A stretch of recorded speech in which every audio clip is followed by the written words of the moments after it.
इथं प्रशासनाला सत्ताधाऱ्यांना ज्या विषयाबद्दल थोडे गांभीर्य नाही त्या विषयासाठी आज ज्या त्या भागातून टेंभुर्णीतील सर्व परिसरातून सर्व लोक इथे ग्रामपंचायत कार्यालयावरती आपला या नियोजन शून्य कारभारावरती सत्ताधाऱ्यांच्या उद्दामपणावरती खोटे नाट्यावरती निषेध व्यक्त करण्यासाठी आज इथे एकवटून जमा झालाय। खरं तर आजपर्यंत प्रत्येक विषयाला थोडे सुद्धा बगल न देता प्रत्येक विषयाला उत्तर दिलंच पाहिजे, पण त्याला सुद्धा योग्य वेळ कुठेतरी आली पाहिजे। या योग्य वेळेची वाट पाहून आम्ही आज इथं समोर उत्तर द्यायला आलेलो आहे आणि आमच्या मागण्यांबद्दल तुम्ही ज्या पूर्ण करू शकला नाहीत त्याच्यासाठी तुमच्याकडे निषेध व्यक्त करायला आलेलो आहे। या सर्व बाबींची जर का विचार केला तर मला आज मात्र फक्त थोडकं बोलून चालणार नाही। माझी कळकळीची विनंती आहे सर्वांना की थोडा धीर धरून, जेवढा धीर तुम्हाला पाणी भरायला लागला, जेवढा धीर तुम्ही आजपर्यंत पाण्याच्या नळापुढे वाट बघितली तरी पण तुमच्या त्या नळाला पाणी नाही आलं, घागर घेऊन तुम्ही डोक्यावर घरातून बाहेर पडून पाणी आणण्यासाठी वेळ काढला, त्यातलाच थोडा वेळ मात्र आज मला द्या। आज बोलायचं झालं तर फक्त या विषयापासून मला सुरुवात करून चालणार नाही, कारण की हा विषय उद्भवतोच कुठून याच्याबद्दल देखील मला बोलावं लागेल। राजकारणाचा भाग नाही, पण जर का विचार करायचाच भाग म्हणलं तर 8 महिने झाले इलेक्शन होऊन, सत्ता प्रस्थापित होऊन, आणि जर का इलेक्शनच्या काळामधलं वातावरण तुम्ही सगळ्यांनी पाहिलेलं असेल, सगळ्यांना हे माहीतच आहे की कशा पद्धतीचा नगरपंचायतचा एक नाट्यक्रम रचला गेला। नगरपंचायत वरती विरोध, नगरपंचायत करायची म्हणून त्याला बहिष्कार, ग्रामपंचायतच्या इलेक्शन वरती बहिष्कार, इथपासून या नाट्यक्रमाची सुरुवात झाली। आणि तिथून पुढे गेल्यानंतर 4 मीटिंग झाल्या, 4 मीटिंग नंतर बहिष्कारावरच आमचा बहिष्कार आहे, ग्रामपंचायत इलेक्शनवर आमचा माघार, असं म्हणून नगरपंचायतसाठी जी तयारी करत होते त्या सर्वांनीच परत माघार घेऊन ग्रामपंचायतचं इलेक्शन स्वतःहून पुढे होऊन लावलं। सर्वजणांनी तिथे येऊन विनंत्या केल्या, कोणाच्या विनंतीला मान्य न करता हाही एकदा चान्स आलाय घेऊ सरपंच होऊन, पेटू लोकांमध्ये गैरसमज, देशमुख कुठे एकच आहे ती, असा गैरसमज पसरवून लोकांच्या मनाचा विश्वासघात करून इलेक्शनला सामोरं जाऊन एवढ्या कमी काळात सुद्धा आम्ही ती तयारी करायला मागे हटलो नाही। एक नवीन विचार कुठेतरी गावाला रुजवायचा आहे, या प्रयत्नातून आम्ही कार्य करत राहिलो। 4 दिवसात नवीन पार्टी नवीन जोशामध्ये उभं करण्याचा प्रयत्न आम्ही सर्वांनी केला आणि त्या प्रयत्नाचं फळ म्हणून गावकऱ्यांनी पूर्ण ताकदीनं दाखवून दिलं की तुम्ही विरोधी पक्षामध्ये जर का बसणार असताल तर ती सुद्धा भूमिका आम्ही संघर्ष म्हणून कायम, आम्ही काय सत्तेच्या मोहासाठी या सगळा प्रकार मांडला नव्हता। सत्तेच्या मोहात कोण होतं गावानं ओळखून सोडलं, आज गावाला कळून चुकले की नगरपंचायत करण्यासाठी ग्रामपंचायत इलेक्शनवर बहिष्कार करणारे स्वतःच्या स्वार्थासाठी, स्वतःच्या घरामध्ये पद घेण्यासाठी सरपंच पद आपल्या घरात यावं म्हणून सर्व गावाला वेठीस धरलं। लोकांच्या मनामध्ये गैरसमज करून जरी ते आज सत्ता प्राप्त करू शकले असतील तरी आज लोकांनी त्यांना ओळखून सोडलेलं आहे। प्रचारादरम्यान वचननामा सुद्धा ह्या लोकांनी आमचा चोरला. वचननामा चोरल्यानं वृत्ती चोरता येत नाही. गावाची पोटतिडकीनं सेवा करण्याची तयारी आम्ही सर्वांनी दाखवली होती. त्याच्यातून आमच्या मनोभावानं आम्हाला ज्या गोष्टी करू वाटल्या त्या वचननाम्यामध्ये आम्ही द्यायचा प्रयत्न केला होता. त्या सगळ्या गोष्टी आहेत तशा त्यांनी त्याच्यात टाकायचा प्रयत्न जरी केला असेल तरी त्या पूर्णत्वास जाताना आज 8 महिने होत आले ग्रामपंचायतची सत्ता येऊन, तरी सुद्धा ग्रामपंचायतचा कारभार पूर्ण ठप्प, निष्क्रिय जाणून येतोय या पाणी टंचाईच्या माध्यमातून. आतापर्यंत जर का बघायला गेलं तर नुसतं पाणी टंचाईच नाही तर गावामध्ये पूर्ण सगळ्या भागांमध्ये कुठेही जावा तुम्ही, मी काल मुलं पाठवली होती, फोटो काढायला लावले होते, तर सर्व भागात एक 15 दिवसापासून कचऱ्याची गाडी फिरलेली नाही. त्याच्यामुळे सर्व कचरा हा लोकांनी किंवा अजून कोणी बाहेर बऱ्यापैकी टाकलेला आहे, तर तो पूर्ण कचरा बाहेर पडलेला आहे, ते पूर्ण उचलून घेण्याची जबाबदारी कोणाची आहे? या कचऱ्यामुळे लोकांना पुढे भविष्यात येणाऱ्या आरोग्याच्या समस्यांवरती हे घेणारी जबाबदारी कोणाची आहे? लोक वस्तीतील रोड अस्ताव्यस्त झालेले आहेत.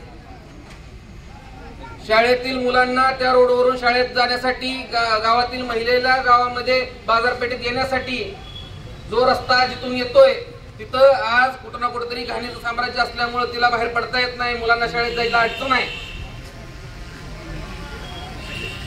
कचरा आणि तळ्यातील गाळ, मागे सुद्धा यांनी एक आंदोलन करायचा प्रयत्न केला, त्याच्यातून एक गाळ काढून आणून ग्रामपंचायतीवरती आणून टाकला. पण मात्र या 8 महिन्यामध्ये त्या गाळासाठी यांनी काय उपाययोजना केल्या असतील? आज पावसाचं वातावरण झालेलं आहे, पूर्ण पाऊस भरून तळी ओसंडून वाहणार आणि त्याच्यामध्ये घाण आणि बाकी सगळ्या गोष्टींमुळे उद्या जर का डेंग्यू मलेरिया सारखी जर का प्रादुर्भाव होणार असेल आपल्या भागामध्ये, लोकांच्या आरोग्यावरती याचा परिणाम होणार असेल तर याला जबाबदार कोण असणार आहे? आम्ही स्वच्छ पाणी देऊ, आम्ही तळी स्वच्छ करू, ह्याच्यासाठी उपाययोजना तुम्ही काही ना काहीतरी करताना दिसलायत का? आरोग्य विभागामध्ये कमीत कमी आरोग्याच्या समस्या निर्माण होतील त्यावेळेस आरोग्य विभागामध्ये पूर्ण साधन सामग्री आहे का? नाही. याच्यासाठी तुम्ही जाऊन तिथं बघायचा प्रयत्न केलाय का? इलेक्शनच्या आधी आम्हाला माहित सुद्धा नव्हतं की आम्हाला हा निर्णय घ्यावा लागेल, पार्टी पुढहून उभा करावी लागेल, पण तरी सुद्धा मागच्या वेळेस वैयक्तिक मधून आपण ग्रामपंचायतच्या त्या शासकीय रुग्णालयाला जाऊन औषध पुरवठा करण्याचा तिथं प्रयत्न केला. 4 महिने पुरतील एवढे औषध आपण तिथं द्यायचा प्रयत्न केला. मला मान्य आहे, पण मी या गावात जन्म घेतला, मला काहीतरी त्यांच्यासाठी करू वाटतं, या भावनेतून मी मदत करायचा प्रयत्न केला. मदत नाही तरी कर्तव्य आपलं, कुठं ना कुठेतरी आपल्या ताकदीनुसार आपण उभं राहिलं पाहिजे गावासाठी. म्हणून काही ना काही फुलाची फाकडी म्हणून आम्ही कायम या गावासाठी काही ना काहीतरी योगदान देण्याचा प्रयत्न केला. त्यातूनच आपण 4 महिन्यासाठी पुरतील एवढे औषध पुरवठा तिथे केला. पण आज जर काही समस्या उद्भवली तर कायमचा मी कधीपर्यंत पुरू शकेल याच हेतून आपण पार्टीचं नियोजन करून एक तिसरा पर्याय देण्याचा प्रयत्न केला होता. परवा माझा वाढदिवस झाला, त्या वाढदिवसाच्या दिवशी घोषित करण्यात आलं की सगळे मित्र परिवार त्याच्या आधी मीटिंगला जमलेले म्हणले की गावामध्ये पाणी टंचाईचा सर्वात मोठा प्रश्न उद्भवलाय. लोकांना पिण्यासाठी वापरण्यासाठी मुबलक पाणी मिळत नाही, स्वच्छ पाणी मिळत नाही. आपण काही ना काहीतरी करणं गरजेचं आहे. सर्व मित्र परिवारांनी ठरवून प्रत्येकाच्या योगदानातून नाना भैया युवा मंचाच्या वतीनं या गावासाठी फुलाची पाकळी म्हणून आपली जेवढी ताकद आहे तेवढी ताकद लावून 3-4 टँकर देण्याचा आपण प्रयत्न केला. त्याची घोषणा झाली. मात्र लगेच 19 तारखेला त्या घोषणेच्या विरोधात टेंभुर्णीमध्ये पाणी पुरवठा सुरळीत अशी पोस्ट पडली. टेंभुर्णीमध्ये पाणी पुरवठा सुरळीत अशी पोस्ट करायला आधी ती व्यवस्था विस्कळीत तरी व्हायला हवी. म्हणजे असेलच, कदाचित तुम्हाला मान्य असेल ती गोष्ट. टेंभुर्णीमध्ये पाणी पुरवठा सुरळीत, टँकर सुरू केले गेले सुरळीत. त्याच्यानंतर आपण टँकरची सेवा आजपर्यंत अखंडितरित्या जेवढी माझी ताकद आहे, माझी कुवत आहे, त्या कुवतीप्रमाणे आपण एक मदत नाही तर कर्तव्याच्या भावनेतून लोकांना काही ना काहीतरी आपला आधार होईल. संकटामध्ये आपण सगळ्या गोष्टी नाही करू शकत असलो तरी कुठं ना कुठं तरी आपलं एक कर्तव्य आहे म्हणून आपण ह्या गोष्टी सगळ्या करण्याचा प्रयत्न केला. तो करत असताना सर्व मित्र परिवार आपदत होता. नानाभाई युवा मंचातील सर्व कार्यकर्ते, जनपरिवर्तन विकास आघाडीतील सर्व सदस्य, सर्व लोकांना ते पाणी पोहोचावं. पण पोहोचवताना मात्र सगळ्यांनी खंत व्यक्त केली माघारी येऊन की हे सुद्धा पाणी अपुरं आहे. भैया नाना, या सुद्धा पाण्यानं एक दिवस टँकर एका भागात गेला तर 2-2, 3-3 दिवस त्या टँकर माघारी पाठवता येऊ शकत नाही. कारण की आपण जेवढी ताकद लावलेली आहे किंवा जेवढ्या यंत्रणा आपण लावलेली आहे ती सुद्धा कुठेतरी अपुरी पडतीये. 100% अपुरी पडू शकते. मी म्हणून मी काय करू शकतो? मी जबाबदार आहे का ह्या व्यवस्थेला? माझी चूक झाली का सुरू केलं म्हणून हे? मी जबाबदार आहे का ग्रामपंचायतचा हा कारभार जबाबदार आहे? न्याय व्यवस्थेनं आपल्याला ही सिस्टीम का राबवून दिलेली आहे? पाणी तुम्हाला द्यायची जबाबदारी कोणाची आहे? कोणाची आहे? ग्रामपंचायतची. कसलीही कारण न सांगता त्यांनी ते पाणी पुरवावं. उलट माझं तर म्हणणं आहे, एवढा संकुचितपणा कदाचित त्यांच्याकडे असेल, पार्टी म्हणून बघत असतील एकमेकांकडे, पण सत्ता स्थापन केल्यानंतर तरी कमीत कमी गाव म्हणून बघायची एक मोठी भूमिका त्यांनी कुठं ना कुठेतरी उदारमनानं दाखवायला हवी होती. त्यांनी उलट नानाभाई म्हणजे सर्व कार्यकर्त्यांचं अभिनंदन करणं अपेक्षित होतं की प्रशासनाला तुमच्या माध्यमातून काही ना काहीतरी मदत होते. तुमचे आभार. तुम्ही या, आमच्या पण अडचणी जाणून घ्या. याच्या उपर त्यांनी 31 तारखेला सर्वसामान्यांच्या ज्या आवाजातून आपण 31 तारखेला निवेदन दिलं ग्रामपंचायत मध्ये नेऊन, त्या निवेदनाचं पाणी सुरळीत करा म्हणून असं निवेदन आपण दिलं होतं. तर त्याच्यासाठी 5-6 तारखेला, किती तारखेला ना पत्रकार परिषद नाही 5-6 तारखेला तर झाली. तर ती पत्रकार परिषद बोलवून ती लाईव्ह करून त्याच्यामध्ये सर्वसामान्यांच्या वेदना, सर्वसामान्यांचा आवाज, सर्वसामान्यांचं कष्ट, माझ्या माय माऊली दिवस रात्र अहोरात्र काम करतात. सकाळी जर का पाणी नाही आलं तर त्यांना कामावर सुद्धा जाता येत नाही, अशी परिस्थिती आहे गावात. आणि ही सत्य परिस्थिती डावलून त्यांनी मात्र विरोधाला विरोध म्हणून फक्त आणि फक्त एखाद्या माणसानं हा विषयाला, प्रश्नाला उठाव केला आहे अशी भावना व्यक्त करून याला स्टंटबाजीचं नाव देऊन त्यांनी ह्या सर्व तुमच्या सगळ्या प्रश्नांचं हसू केलं. त्या लाईव्ह पत्रकार परिषदेमध्ये त्यांचं म्हणणं आलं की गावाला पाणी टंचाईच नाही. ही गोष्ट खरी आहे का? गावाला पाणी टंचाईच नाही, मुबलक पाणी पुरवठा, स्वच्छ पाणी पुरवठा आम्ही करतोय. ही गोष्ट खरी आहे का? पाणी पिऊ द्यावे तर ग्रामपंचायतीवर आणून गावात जी स्वच्छ नळ असते बघा काय अवस्था होती ती. जर का खरं असेल तर मला तुम्ही सांगा. 6 तारखेला यांनी अक्षरशः भिंड उडवली त्या गोष्टीची, अमान्य केलं पूर्णपणे की आम्ही पाणी पुरवठा करतोय म्हणून. सगळ्या गोष्टी त्यांनी खोट्या नाट्या पद्धतीनं रंगवल्या आणि स्टंटबाजीच्या नावानं याला उत्तर दिलं. आपण मोर्चा काढण्यासाठी निवेदनाद्वारे आपण त्यांना कळवलं होतं की 10 तारखेला आपण मोर्चा काढू, पण मोर्चा काढण्यासाठी याची सुरुवात केली नव्हती. ते मुरणीमध्ये ही व्यवस्था कुठेतरी सुरळीत व्हावी अशी आमची अपेक्षा होती. त्याच्यासाठी अपेक्षित होतं की तुम्ही उदार मनानं या निवेदनानंतर तुम्हाला पण काही अडचणी असतील तर पाणी पुरवठा ठप्प आहे, टंचाई आहे ही मान्य करून आम्हाला बोलवावं, सर्वपक्षीय मीटिंग घ्यावी.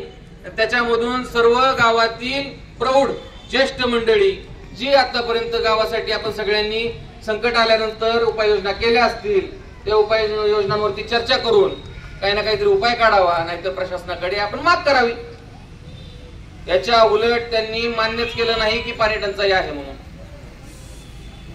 जेव्हा 8 तारखेला लक्षात आलं की आता मोर्चा मात्र निघणार आहे, कारण की 7 तारखेची अल्टिमेटम आपण त्यांना दिलं होतं, 8 तारखेला आपण जाहीर करून टाकलं की आपण मोर्चा करतोय. हे ज्यावेळेस कळलं की त्यावेळेस एक पत्रक जाहीर झालं, भरपूर पोस्ट बाहेर पडायला लागल्या, सगळेजण सदस्य सत्ताधारी वर्ग गावात जिथं आजपर्यंत फिरत नव्हते तिथपर्यंत पोचायला लागले, सांगायला लागले स्टंटबाजी आहे. स्टंट करायला आलाय का माई भगिनींनो? तुम्ही इथं एवढा वेळ काढून जे आलाय ते स्टंट करायला आलाय? याला जर का तुम्ही स्टंट म्हणत असाल तर हा तुमचा उद्दामपणा झालेला आहे.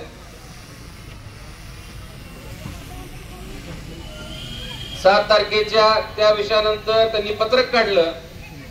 पत्रकामध्ये आम्हाला अडीअडचणी आहेत, पावसाळा चालू आहे, केबल बस्ट होते, पाणी पुरवठा तिथून आणत असताना जॅकवेल वरती आम्ही लय प्रयत्न करतोय पण जमत नाही, अशी कारण द्यायला सुरुवात केली. हेच पहिल्याच दिवशी मान्य का नाही केलं? पाणी पुरवठा सुरळीत आहे कशासाठी सांगायचं? 6 तारखेला पत्रकार परिषद घेऊन का सांगायचं की पाणी टंचाईच नाही गावाला म्हणून? मान्य करायचं होतं पाणी टंचाई आहे म्हणून ना. विरोधाला विरोध म्हणून करणारी माणसं आम्ही नाही, पण आजपर्यंत 8 महिने आम्ही प्रत्येक गोष्टीवर विरोध करायचा म्हणून जर का दिसलो असतो तर तुम्ही सुद्धा आम्हाला म्हणलं असतात की तुम्ही स्टंट बाज आहात. अरे पण गावानं आम्हाला मानलेलं आहे, त्याच्यामुळे 6 सदस्य आमच्याकडे आहेत. पूर्ण बहुमतानं विरोधी पक्ष म्हणून आम्ही कार्यरत आहोत. आणि हेच सांगायला तुम्हाला आज इथं आलेलो आहे. आम्ही कुठल्याही गावाच्या न्याय हक्काच्या प्रश्नासाठी गप्प बसून तुमची मुजोरी सहन करणार नाही. तुमच्यावर कायमच अशा पद्धतीचा जाहीर निषेध आम्ही व्यक्त करू.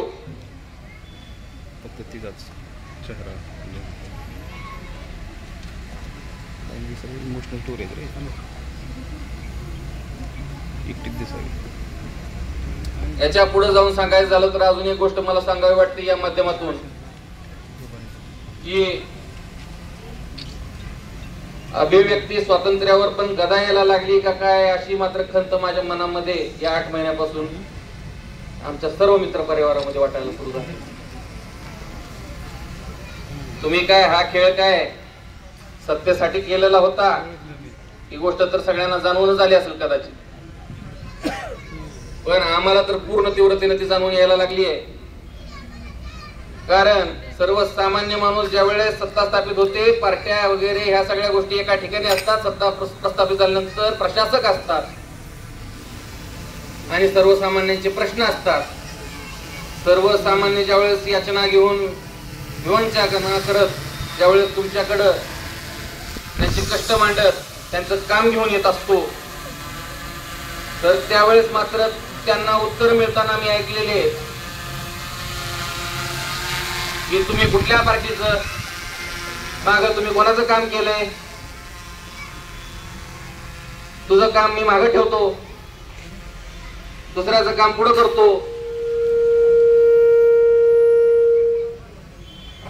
सर्वसामान्यांचे प्रश्न जर का सर्वसामान्य जनता म्हणून उदार मतवादानं तुम्ही जर का एकमेकांकडे बघू शकत नसताल तर अशा सत्ताधाऱ्यांचा धिक्कार आहे. सत्ता प्रस्थापित झाल्यानंतर टिंबुर्णी गावाकडे एक उदार मनानं बघून सर्वजण या टिंबुर्णीतील नागरिक ज्यांना कोणाला विवंचना असेल, अभिव्यक्ती स्वातंत्र्यावर सुद्धा गदा येते, लोक त्यांचं मत त्यांच्या सोशल मीडियाच्या माध्यमातून व्यक्त करायला जात आहेत तर त्यांना फोन जातोय संध्याकाळपर्यंत, पत्रकारांना फोन जातात आहेत की तुम्ही असंच का करताय, विरोधातच का टाकताय. अरे पत्रकारिता ही एक आरसा आहे, जो जसा वागेल ती गोष्ट तशी दिसणार आहे. त्यांचा दोष काय आहे त्याच्यामध्ये? सर्वसामान्यांचा दोष आहे का स्वतः व्यक्त होणं? म्हणजे हे स्वातंत्र्य संविधानानं आम्हाला दिलेलं आहे आणि आम्ही व्यक्त होत राहणार आणि त्याच्यावरती आम्ही दमदाटी कोणाची सहन करून घेतली जाणार नाही, एवढं या निमित्तानं मी सांगतोय.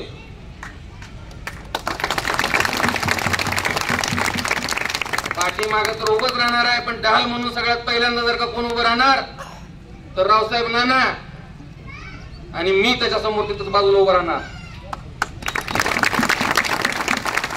जनपरिवर्तन विकास आघाडीचे सर्व सदस्य उभे राहणार.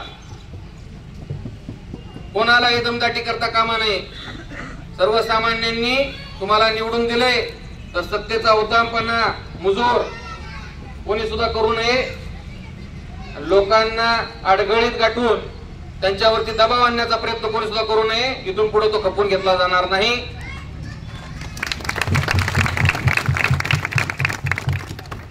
एवढाच इशारा या निमित्तानं देतो.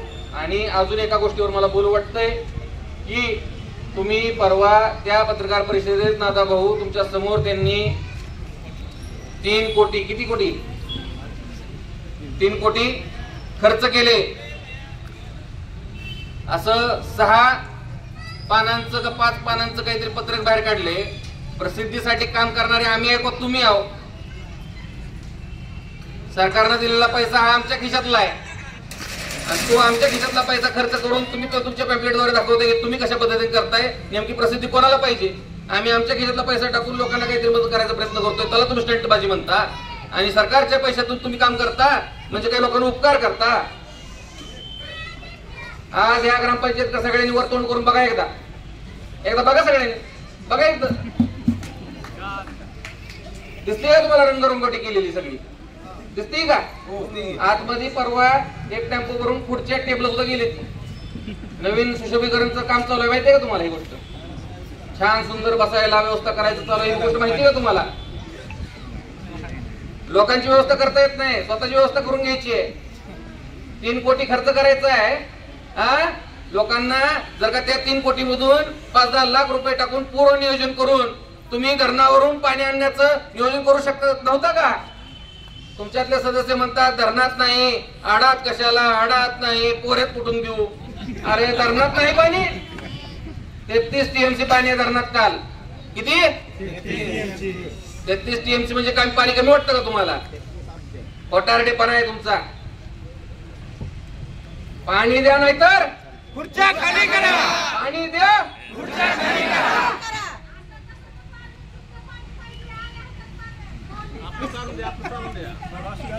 पिवळं हिरवं पाणी मिळते. त्या महिलांची योजना आहे की त्यांचं म्हणणं आहे हिरवं पाण्यामधून ती पाणी पिण्यासारखं सुद्धा नाही, त्याच्या दुसऱ्या दिवशी जंत होतात. असं पाणी जर का तुम्ही ग्रामपंचायतच्या माध्यमातून वाटत असताल तर धिक्कार आहे तुमच्या.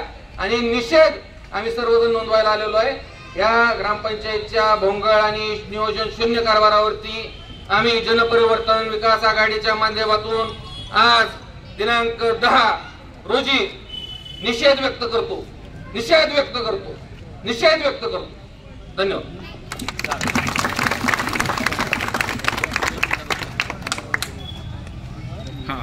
पब्लिक आज या ठिकाणी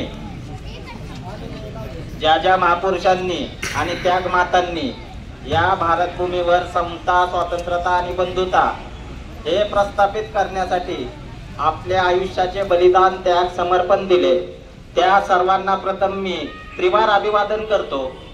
आणि आज जो आपण हा ग्रामपंचायत प्रशासनाच्या विरोधात मोर्चा काढलेला आहे, त्याची टॅगलाईन आहे धरण उशाला कोरड कशाला. त्या टॅगलाईन मध्ये अजून एक मी वाक्य भैया आणि नाना वाढवतो, धरण उशाला कोरड कशाला, पाणी पुरवू शकत नाही तर असले प्रशासन हवे कशाला. आणि आज मी या ठिकाणी अजून एक मुद्दा, पहिल्यांदा तो मुद्दा खोडून टाकतो की काही जणांच्या तोंडातून असे वाक्य आले की त्यांचा जो इथल्या गावातील जो दलित समाज आहे, जो गोरगरीब समाज आहे, जो झोपडपट्ट्यांमध्ये राहतो, त्यांच्याबद्दल ह्या राजकारण्यांचं गेल्या 40 वर्षापासून एकच ग्रह आहे की हा समाज विकला जाणार आहे. ह्या समाजाला पैसे देऊन आंदोलनाला बोलवतात. पण मी त्यांना इथं चोखपणे त्याचं उत्तर देतो की हा समाज 4 पैशाच्या तुमच्या कवडीला विकला जाणारा नाही, तर हा समाज अजून सुद्धा स्वाभिमानी आहे. हा कष्ट करून, श्रम करून जगणारा समाज आहे. आणि या समाजाची आज ही पाण्याची टंचाई असल्यामुळे हा इथं रस्त्यावर उतरलेला आहे. कुणी 4 पैसे देऊन विकत घेऊन याला आंदोलनाला आज इथं बोलवलेलं नाही. का रे बाबांनो, तुम्ही सगळे पैसे भेटलेत का तुम्हाला आंदोलनाला यायला? खरं सांगा, का तुमची पाण्याची समस्या आहे म्हणून तुम्ही आज आला इथं? हा, तर हे महत्वाचं मला इथं खोडून टाकायचं होतं. आणि आता मी येतो पाण्याच्या मुद्द्यावरती. तर आज गेल्या वर्षी जे काही पाऊस कमी झाला त्यामुळे धरणामध्ये असतानाच त्यावेळेस 60% पाण्याची कमतरता होती, मान्य आहे. पाऊस कमी झाल्यामुळे सगळीकडेच पाण्याचा प्रश्न उद्भवलेला आहे. पाण्याची टंचाई भीषण आहे, महाराष्ट्रात आहे, देशात आहे. पण तुम्ही दुसऱ्या निसर्गाला निसर्गावर ज्या गोष्टी लादून निसर्गाला दोष देऊ नाही ना शकत की निसर्गाने पाऊस पडला नाही म्हणून पाणी नाही आणि म्हणून आम्ही तुम्हाला पाणी देऊ शकत नाही. आज तुम्ही इथे एक प्रशासन म्हणून बसलेला आहे आणि आपला देश मला वाटतं की जागतिकीकरणासोबत विज्ञानवादी तंत्रज्ञान घेऊन आधुनिकतेने पुढे गेलेला आहे आणि जेवढा पुढे गेलाय तशा त्याच्याकडे प्रत्येक गोष्टींवर उपाययोजना सुद्धा लादलेल्या आहेत आणि त्या उपाययोजनांचा तुम्ही ज्या वेळेस सत्तेवर आला त्यावेळेस त्या उपाययोजनांचा पूर्वनियोजित उन्हाळा यायच्या अगोदर तुम्ही पाण्यावर उपाययोजना का केली नाही? तुम्ही जॅकवेल मध्ये जर पाणी कमी होतं तर ऐन उन्हाळ्याच्याच तोंडावर तुम्हाला त्या उपाययोजना का करता आल्या नाहीत? का तिथे तुम्हाला हातपंप बसवता आले नाहीत, मोटरी बसवता आल्या नाहीत? तुम्ही आज आम्हाला सांगताय की आम्ही आज अकोले भगीरथ लाईन ही खंडित होत होती त्यामुळे आम्ही सुरलीच्या डीपी वरून नवीन कनेक्शन घेतलं जिथं की भरपूर प्रमाणात वीज पुरवठा होतो आणि हातपंप वाढवले, जनरेटर वाढवले. मग आज तुम्ही गावाला एवढ्या कॉन्फिडन्सनी सांगताय की गावामध्ये पाणी टंचाई कुठंच नाही. मग हा पाणी साठा मुरतोय कुठं असा प्रश्न आम्हाला पडतो. तुम्ही म्हणताय गावामध्ये पाणी साठा लय आहे र, मग आमचा वाटा कुठं आहे र? मी आज यांना एवढंच एक सांगू इच्छितो कि हम कल भी रास्ते पे खड़े थे, आज भी रास्ते पे खड़े और कल भी रास्ते पे खड़े रहेंगे, लेकिन ये जो तुम्हारे सियासती मखमली गादी है ये एक दिन आपको चुभने लगेगी क्योंकि आज हमारी जनता जागने लगेगी. आणि आज मी आपल्याला एवढंच सांगतो की पाण्याचं जे पूर्वनियोजन असतं ते निसर्गावर अवलंबून न राहता ग्रामपंचायत प्रशासनाने त्याच्यावर पूर्व उपाययोजना केल्या पाहिजेत व सर्वांनाच मुबलक प्रमाणात पाणी प्रत्येक भागामध्ये दिलं पाहिजे. आणि खरा सत्ताधारी वर्ग तो असतो की जो एखादा निर्णय घेतो त्याचा विरोधकांनाही फायदा होतो आणि तो फक्त समर्थकांच्या बाजूने भूमिका घेत असेल आणि निर्णय घेत असेल तर अशा प्रशासनाला मी ठराविक टोळ्यांचा प्रमुख म्हणून मान्य करतो इथं. आणि या प्रशासनाबद्दल मला आज एक मी या इथल्या जी ग्रामपंचायतचा ढिसाळ कारभार आहे आणि जी ढिसाळ व्यवस्था आहे त्याबद्दल मी आज इथं एक एवढंच सांगतो की विषय कसा असतो, काही जी ठराविक विचारवंत आहेत, तथाकथित विचारवंत लेखक ज्यांनी इथल्या व्यवस्थेसमोर आपल्या लेखण्या घाण टाकलेल्या आहेत, रकेल करून टाकलेल्या आहेत, त्यांना मी आज एवढंच सांगतो की फक्त सोशल मीडियावर बसून आणि घरी बसून अशा एखाद्या ठराविक पार्टी बद्दल टिप्पणी करणं, त्यांचा हसू उडवणं, राजकीय स्टंट अमुक तमुक असं करणं, रेकॉर्डिंग व्हायरल करणं हे खूप सोपं असतं. पण आज इथल्या सर्वसामान्य जनतेच्या प्रश्नासाठी एक नवीन पक्षाची उभारणी करणं आणि तो नवीन पक्ष उभारून आज इलेक्शनला त्याच्यामध्ये अपयश येऊन खचून न जाता इथल्या परत सर्वसामान्यांच्या प्रश्नासाठी उभा राहणं, त्यांच्यासाठी भांडणं हे खूप मोठं जिद्दीचं काम असतं हे ध्यानात ठेवा. आणि तेच हे नानाबाई आज एक विरोधी पक्ष म्हणून या इथल्या सर्वसामान्य प्रश्नात लोकांच्या प्रश्नासाठी आज भांडायला सक्षमपणे उभे राहिलेले आहेत. त्यामुळे तुमच्या ज्या लेखण्या आणि तुमच्या ज्या टिप्पण्या आहेत याच्यावरून मला एक गोष्ट लक्षात आली की तुमचं राजकीय ज्ञान हे किती मोठं उंचावलेलं आहे. तुम्हाला त्याचं भान आलं पाहिजे आणि त्याबद्दल तुम्ही जागृत झालं पाहिजे हे एवढं सांगतो. आणि आज इथल्या व्यवस्थेवर एक मी कविता लिहिलेली आहे ती मी वाचतो आणि मी माझे 2 शब्द थांबवतो.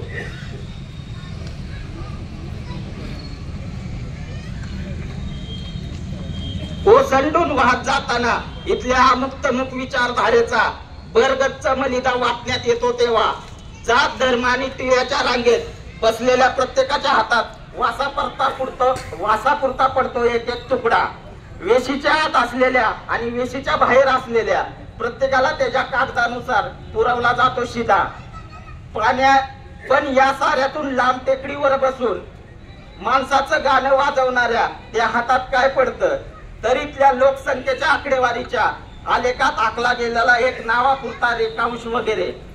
फेमिनिझमच्या आणि भांडवलशाहीच्या पुंजीवाद्याच्या आणि बऱ्याच कसल्या न्याय हक्क आंदोलनात घरच्या ओसरीत बसून गहू पाकडणाऱ्या म्हातारीला आणि 5 रुपयाचा फुगा पिणाऱ्या मुरकुटाला माहिती नसतं काय त्यांच्या हक्काचं होतं आणि काय त्यांचं हिसकावून घेऊन गेलं. आम्हाला तरी काय पडलंय म्हणावं त्यांचं. आम्ही लांब लचक लेख समीक्षा लिहून जिरवून घेतो आमचाच आम्हाला वाटणारा गोड गोड आमचेपणा. बाकी एकंदरीत समाज आम्ही आमचा मोबाईल डाटा बंद केला की उघड्यावर टाकतो. सोयीनुसार वापरतो ना आम्ही आमचा मोबाईल डाटा. तुम्ही मग काही मांडा आणि काही विश्लेषण करा. तो टेकडीवर बसलेला माणूस म्हणजे नानी भैया जो टेकडीवर बसलेला माणूस हा जन्म वाजवत राहील तुमच्या माणूसपणाचं गाणं. पण आम्ही मात्र आमच्या सोयीनुसार वापरू आमचा मोबाईल डाटा एक्सपायरी होईपर्यंत. बाकी सगळ्यांना सांगू इच्छितो, बासरीला कधी एक्सपायरी डेट नसते, कारण तिचा आवाज हा नानी भैयाच्या माध्यमातून अजून इथं खोल हृदयात जाणार आहे, अजून इथं खोल हृदयात जाणार आहे. जय भीम, जय भारत, जय संविधान. या ठिकाणी निषेध मोर्चा व्यक्त करण्यासाठी आलेले सर्व गावकरी नागरिक बंधू माय भगिनींनो, आताच सूरज भैयांनी आणि सारंगदादांनी ज्या पद्धतीनं ह्या निषेध मोर्चाच्या बाबतीत किंवा गावातील चाललेल्या सर्व व्यवस्थेच्या बाबतीत आपले विचार व्यक्त केले, त्या पद्धतीनं भैयांनी ज्या पद्धतीने सांगितलं की अचानक कशी इलेक्शन लागलं, त्यात पार्टी एक विचार घेऊन आम्ही कसं पुढे आलो. गावाने आम्हाला पहिल्याच प्रयत्नामध्ये विरोधी पक्षीय म्हणून स्थान दिलं. त्याच्यानंतर सरपंच निवडीच्या नंतरच्या काळात उपसरपंचाची निवड होती. जर आम्ही सत्तेसाठी हापकलो असतो, आमच्या मनामध्ये कुठला स्वार्थ असता, तर उपसरपंच निवडीमध्ये अनेक माझे सहकारी म्हणत होते की असं केलं तर मेळ बसतोय, तसं केलं तर मेळ बसतोय. हे 2 वेळा माझ्या कानावर आल्यानंतर या ठिकाणी सन्माननीय दद्दू खरात साहेब आहेत किंवा बाकीचे सर्व ग्रामपंचायत सदस्य आहेत, त्या सर्वांना तातडीनं मी चहा प्यायला बोलवून घेतलं. मी सूरज भाई आम्ही सर्वजण बसलो आणि सांगितलं की गावाने आपल्याला विरोधी पक्ष म्हणून निवडून दिलेला आहे. आपण एका विचारानं काम करतोय. आपल्याला तोडा फोडा राज्य करा असली गोष्ट करायची नाही. गावाला एक वेगळी दिशा द्यायची. आपल्याला विरोधक म्हणून स्थान दिलेलं आहे, तर आपण विरोधक म्हणूनच प्रशासनाला त्यांच्या चुकीवर पांघरून चुकी उघड्या करू आणि चांगल्या गोष्टीच्या पाठीमागे आपण खंबीरपणे उभा राहू. ह्या गोष्टीसाठी आपण तत्पर राहू म्हणून आम्ही त्या उपसरपंच पदाच्या निवडीत कुठंही हस्तक्षेप केला नाही. एवढा असताना नवीन सत्ता आलेली आहे, त्यांना पण काही काळ आपण काम करायला दिला पाहिजे. म्हणून मागच्या 6 महिन्यात 8 महिन्यात काही जो कालावधी झालाय त्याच्यामध्ये कधीही ह्या ग्रामपंचायतीवरती आम्ही नेते म्हणून किंवा आमच्या सर्व विचाराच्या ग्रामपंचायत सदस्यांना जाणीवपूर्वक कुठेतरी विरोध करा, गावामध्ये कुठेतरी बोर्ड लावा, कार्यकर्त्यांना कुठेतरी उकसवा, असल्या कुठल्याही गोष्टी केल्या नाहीत. का? एक आपल्याला समज आहे, चला नवीन आहेत, काही गोष्टी शिकायला काही काळ जाणार आहे. मधल्या काळात भाईंनी सांगितलं तसं पाणी पुरवठ्याचं कुठेतरी तक्रार यायला लागल्या म्हणून वाढदिवसानिमित्त मित्र परिवार म्हणला आपण काहीतरी करू. सतत काय ना काय आमच्या परीनं जेवढं करता येते, आमच्या मित्र परिवाराच्या परीनं तेवढं आम्ही करतो. ते वैयक्तिक झालं. ग्रामपंचायत ही स्थानिक स्वराज्य संस्थेमध्ये एक प्रमुख घटक आहे आणि ज्याचा सरपंच किंवा सत्ताधारी हे गावचे प्रमुख आहेत. गाव हे त्यांचं सर्व कुटुंब आहे आणि कुटुंबाच्या दृष्टीनं चांगला विचार करून ते कुटुंब पुढे न्यायसाठीची जबाबदारी ही सरपंच व सत्ताधाऱ्यांची आहे. परंतु त्यांच्याकडून काहीतरी कमी पडायला लागलं म्हणून तरीही आम्ही विरोधक असतानाही आपली जबाबदारी म्हणून आपल्या वैयक्तिक खर्चातून टँकरने पाणी पुरवठा चालू केला. तो पाणी पुरवठा चालू केला तरी पाणी कमी पडते म्हणल्यावर निवेदन दिलं. अपेक्षा काय होती? किंवा सर्वांना ते बोलवतील, चर्चा करतील, आम्हाला पण काही गोष्टी सांगतील, त्यातून आपण सर्वजण मिळून अजून काही नव्याने व्यवस्था करता येते का बघू, किंवा तीच पाणी पुरवठा सुरळीत करण्यासाठी अनुभवी लोकांना घेऊन तो पाणी पुरवठा सुरळीत करू. आम्ही माहिती घेतली. आज ते म्हणतायत तुम्हाला काय माहित आहे? तर सगळ्या जगाला माहित आहे की टेंभुर्णी हे बॅकवॉटरच्या जवळचं गाव आहे. उजनी धरणामध्ये 33 TMC म्हणजे कॅनलद्वारे 8 ते 9 पाळ्या जिल्ह्याला भिजवणं एवढं पाणी उजनी धरणामध्ये आहे. 8 ते 9 पाळ्या अख्खा जिल्हा भिजल एवढं पाणी उजनी धरणामध्ये. कॅनल पेक्षा लेवल खाली गेलेले ही गोष्ट वेगळी आहे, पण ते आपल्या गावाच्या नजीक आहे. तो स्टॉक आपल्या गावाच्या नजीक आहे. तो उचलून घेण्यासाठी अजून काय उपाययोजना करतात का? हे करण्यासाठी त्यांनी सर्वांना विश्वासात घेऊन करायला पाहिजे होतं. त्याच्या पलीकडे आम्ही केलेल्या कृतीची चेष्टा आणि थट्टा करायचं काम, पाणी पुरवठा सुरळीत आहे म्हणून गावकऱ्यांची थट्टा करायचं काम या सर्व मंडळींनी केला. त्याच्यानंतर लक्षात आलं की ह्यांच्यामध्ये बदल करून घेण्याची काही तयारी नाही, म्हणून आम्ही निषेध करण्याचा हा कार्यक्रम आखला. एवढंच सांगतो, बायांनी सर्व गोष्टी सांगितलेल्या आहेत. गावामध्ये दडपशाही, हुकुमशाही, राजशाही चालणार नाही. आजपर्यंतच्या काळात मी काम करत असताना बाबासाहेब आंबेडकरांनी दिलेल्या संविधानाच्या माध्यमातून माझ्या जवळच्या कुठल्याही सहकार्यावर कधी अन्याय होऊन दिला नाही, गावातल्या सर्वसामान्य माणसावर अन्याय होऊन दिला नाही. आणि इथून पुढच्या काळामध्ये आम्ही सर्वजण मिळून, आमचे सहकारी मिळून कुणावरही अन्याय होऊन देणार नाही. जेवढं करता येईल तेवढं पुढे उभं राहून आम्ही करणार आहे. माझी एवढीच विनंती आहे, गावाची आहे, वैयक्तिक मालकीची नाही. इथून पुढच्या काळामध्ये आपण सुधारून घ्यावं, चांगलं काम करावं. काम केलं तर माध्यमातून आम्ही आंदोलनाच्या गोष्टी करू. एवढीच विनंती करतो आणि माझे 2 शब्द संपवतो. अनेक जण बोलणार होते.